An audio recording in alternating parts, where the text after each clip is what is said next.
বন্ধুরা, আপনারাও কি আপনাদের ফোনকে পাওয়ার অফ বা সুইচ অফ করতে পারছেন না? যখন আপনি পাওয়ার বাটনে এইভাবে চেপে রাখছেন তো তখন পাওয়ার মেনু ওপেন না হয়ে এখানে আপনাদের গুগল অ্যাসিস্ট্যান্ট ওপেন হয়ে যাচ্ছে। তাহলে আজকের ভিডিওটি সম্পূর্ণ দেখুন।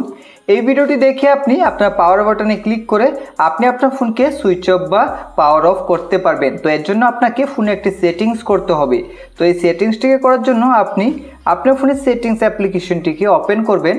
এখন সেটিংস থেকে আপনি এখানে সার্চ বারে সার্চ করুন পাওয়ার বাটন। তো এখানে আপনারা পাওয়ার বাটন লিখুন, পাওয়ার এইভাবে পাওয়ার বাটন লিখবেন।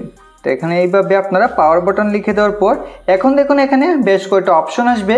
এখান থেকে আপনি পাওয়ার বাটনের উপরে ক্লিক করবেন। ক্লিক করে দেওয়ার পর এখন দেখুন এখানে আমাদের দুইটা অপশন আসবে, লঞ্চ পাওয়ার মেনু, তার নিচে রয়েছে লঞ্চ গুগল অ্যাসিস্ট্যান্ট।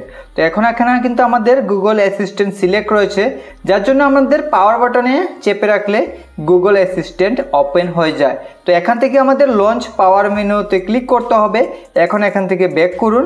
এখন যদি আপনি আপনার ফোনের পাওয়ার বাটনে এইভাবে চেপে রাখেন তাহলে এখান থেকে পাওয়ার অফে ক্লিক করে আপনি আপনার ফোনকে সুইচ অফ বা পাওয়ার অফ করতে পারবেন। তো এইভাবে কিন্তু আপনি আপনার পাওয়ার বাটনে এই সেটিংসটিকে অন করতে পারবেন।